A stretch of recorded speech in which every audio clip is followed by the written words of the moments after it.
question be focused separately? In other words, should it be viewed in relative terms or should it be viewed absolutely? And so what I focused today was on the absolute question. But if you wish to focus on a relative issue, whether it's a question of India and Pakistan, that changes the nature of the debate. All right. The second issue is about terrorist concerns about Modi and the Prime Minister Modi's government, where he openly talked about that India would extend support to the Baluchi separatists or as you would in Pakistan term, the terrorists who basically contest the notion of the Pakistani state and nation. From the Indian side, now I'm not here to offer a defense of Prime Minister Modi's strategy, but the understanding from the Indian side, and as a lot of folks in the United States view it, is that this is a loss of Indian patience to the extent that Pakistan has had a very successful asymmetric war strategy against India, and India has been extremely unsuccessful in dealing with the Pakistani strategy. So Gold Star actually, despite Pakistani reactions and concerns, is actually, I would argue, a failure in terms. India has been absolutely unable to implement Cold War over the last decade since it was announced, number one. Number two, despite the investments in its, I saw some of the numbers today in terms of India's absolute investments in its conventional war capability. I don't think the consensus view, both inside India and outside, is that the Indian army has not reconfigured itself organizationally to actually implement Cold Star logistically.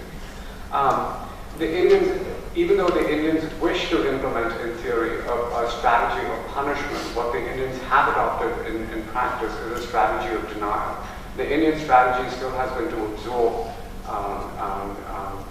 Pakistan's asymmetric war policy, which folks in this room might disagree, and to basically simply focus on the economics and the big fundamentals until they can reach a point where they can overtake Pakistan so overwhelmingly economically that the competition is sort of, Pakistan would be forced to acquiesce to Indian power in the region. That is the Indian strategy. So I think Modi's expression of support for the Baluchi nationalists or terrorism, as you would say, is more an expression of the failure of India's Cold Star strategy. If it was successful, I don't think India would actually would even acquiesce to the alternative. It would have no reason to.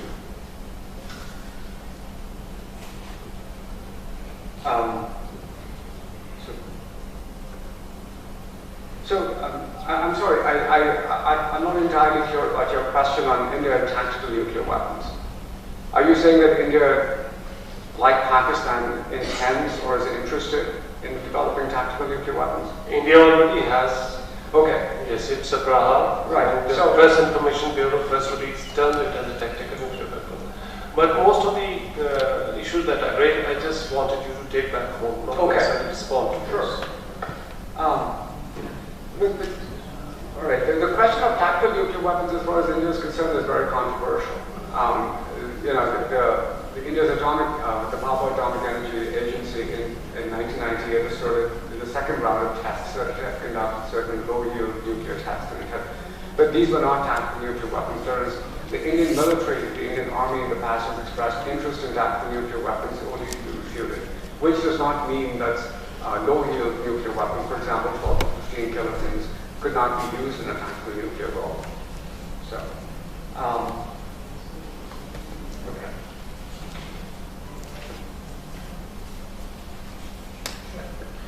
Thank you so much, Chair. I think Mr. Kampani has raised some very interesting points, and I think you'll probably get a lot of interest from the audience. I have a few comments in response to some very interesting questions you've raised. I think my modest understanding is that the balance between perception and reality is changing in Washington in terms of how Pakistan and India is viewed. It is very interesting since you gave US perspective on Pakistan's nuclear safety and security. If you read any US account of how India was perceived in 70s and 80s, it is remarkably different how the narrative was created as compared to the contemporary environment, and how these developments were seen when Buddha smiled in '74. The concern that Bulletin of Atomic Scientists and the US scientific community raised is in stark contrast to the developments that Brigadier Kazmi and Commodore Adil also emphasized. So I think that is one suggestion for a very illustrious US-based think tank like Atlantic Council to consider objectively for its own, for the credibility of its own research, to come up with work which is equally credible in both India and Pakistan. But a few specific comments, since you mentioned that Pakistan has allegedly been, supporting terrorism and has an environment in which education system is such that it promotes radicalism and extremism as a state policy, then perhaps just today you must have noticed that President Obama has nominated Mr. Abid Raj Qureshi, a Pakistani American, to be the first federal judge. Mr. Ansar Pervez has headed the board of directors of IEA. Pakistan has had the privilege of heading IEA thrice. People like Humayun Khan have completely shifted and transformed the very nature of the political debate leading up to the US elections. So these are some realities which I think informed, educated and moderate Americans are increasingly becoming conscious of, which reflects in their respect for the great contribution that Pakistan and Pakistanis continue to make, not just in terms of regional peace, but also for the peace and progress of the US as a state. So that is something that I think is very important to emphasize as a Pakistani.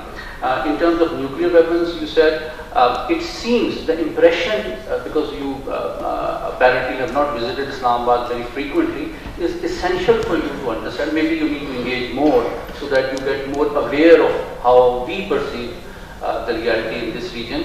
I think there's a disproportionate focus on Pakistan's nuclear arsenal, which has been emphasized by our Foreign Secretary in the morning, is necessary but modest. It is necessary, it is credible, but it is modest. Only sufficient to meet our defense and security needs. We are not in an arms race. We have no incentive to engage in an arms race. With a big economy like India, it will be stupid of us.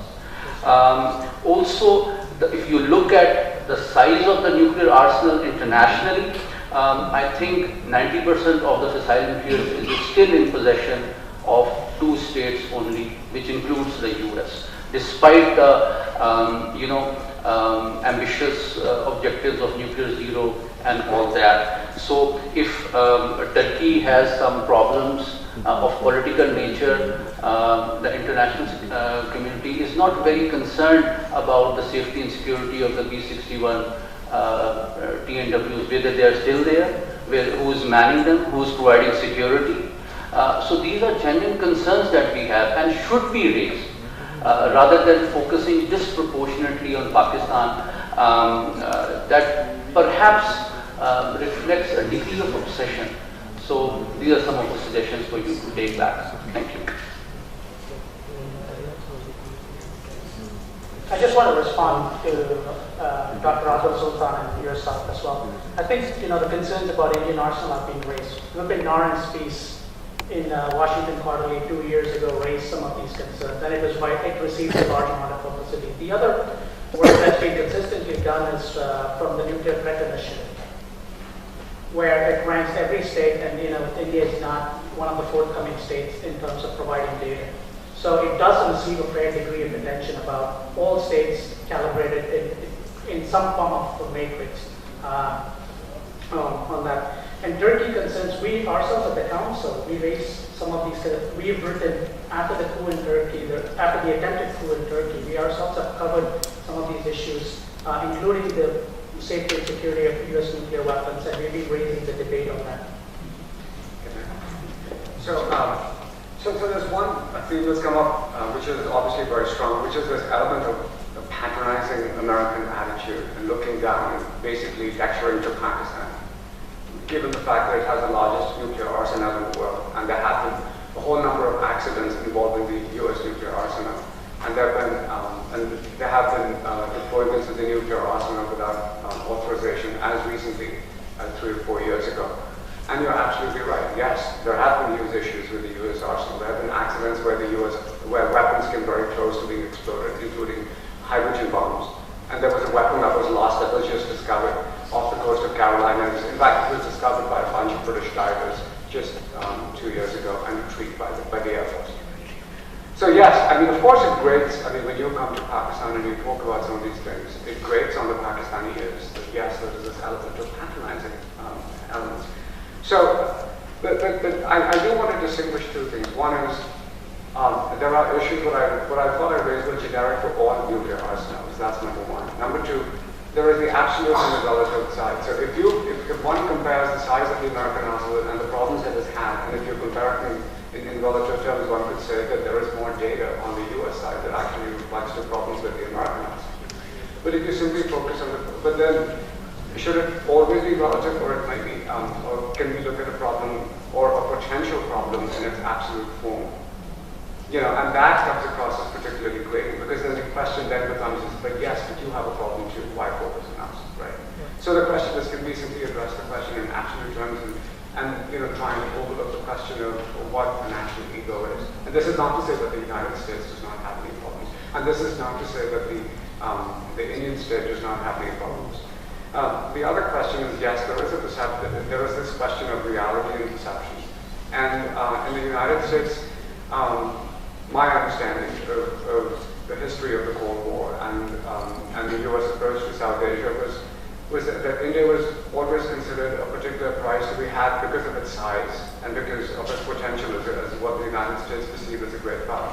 There is an ideological affinity between the United States and India, which is, in one sense, coming to fruition. This is the reality. And obviously, Pakistan feels isolated. And yes, the problems are compounded to the extent by a certain perception that India is a democratic society with strong institutions.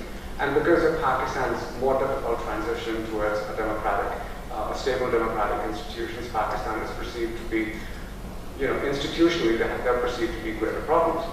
That said, I think the United States, what the U.S. establishment does root for is the Humayun Khans of the day, a moderate Pakistan at peace with itself, secure, and one that believes, in fact, to go back into the,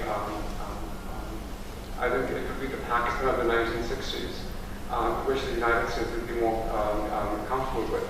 That said, I think the United States has participated in supporting the jihadi elements in the past. In fact, the United States is responsible for undertaking and fanning the forces that it now fights in Afghanistan. So it's not that Pakistan solely is to blame, the United States is a party to it. And the geopolitical winds have shifted.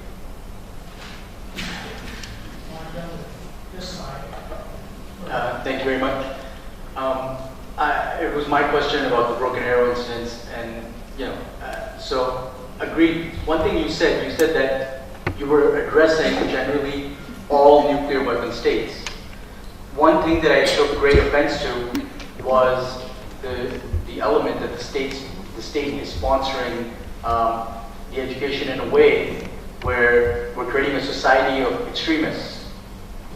I grew up in the United States, and every morning when I went to school, I pledged my allegiance to the flag of the United States of America, one nation under God. Does that mean that the US is also creating a society of religious radicals because they pledge their allegiance to one nation under God? That is a secular country. This is an Islamic republic. So being automatic, are you saying that because we are an Islamic republic, automatically we are creating a society of extremists?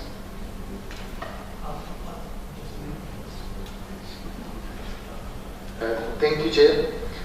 This is with regards to the assertion made that Pakistan has the fastest growing nuclear arsenal. We here in Pakistan fail to understand that why are Indian reactors, which are though producing electricity but are outside IAEA safeguards, not considered as having military potential. India was operating 22 reactors outside IAEA safeguards since around 2008, and later it still operates about 8 reactors outside the IAEA safeguards. Catherine Schultz here acknowledged that the spent fuel coming from those reactors can be used for military purposes, and further we see that India has about 4 times reprocessing capacity as compared to that of Pakistan. Still we get this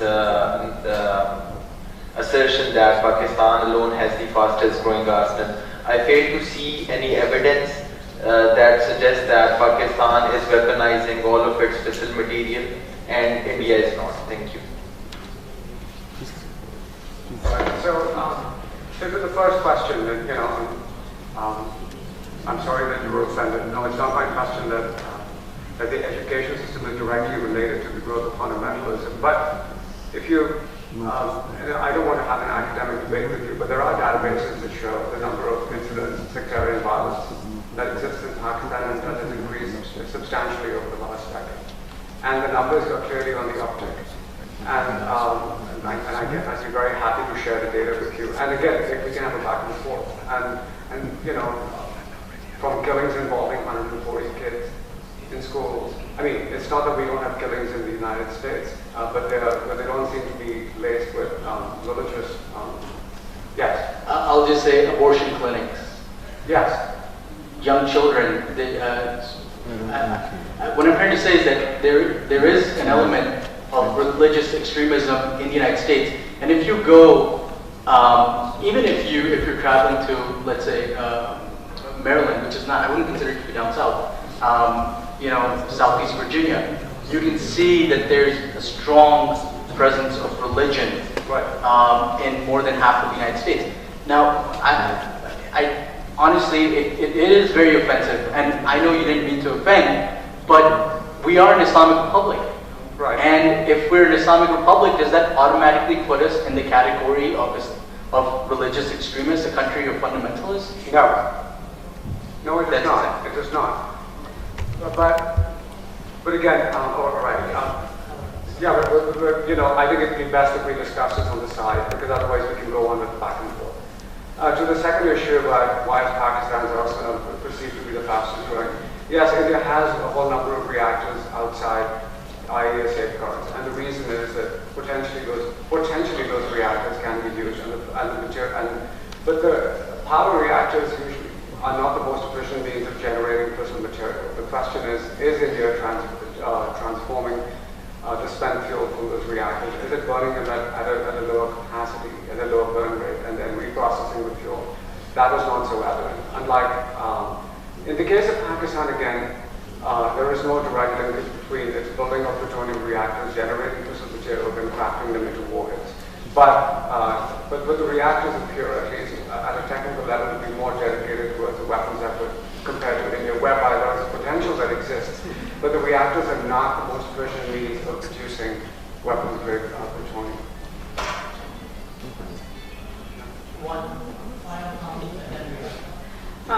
I just wanted to talk about this perception and reality and this coupling and decoupling and objectivity and subjectivity. Like if you want to see issues in relative terms or in terms of objectivity.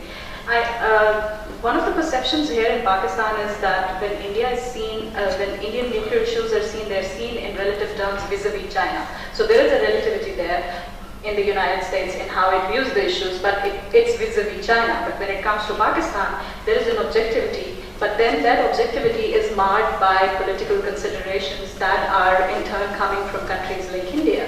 So this is one of the prime considerations here that I want to bring to the table. Because if you look at objectively at the nuclear issues and nuclear safety and security, then you would objectively look at the global standards. And the global standards are determined by the international conventions and commitments that a state takes, and the domestic regulations and the measures that it takes in order to, to undertake those concerns and to implement them.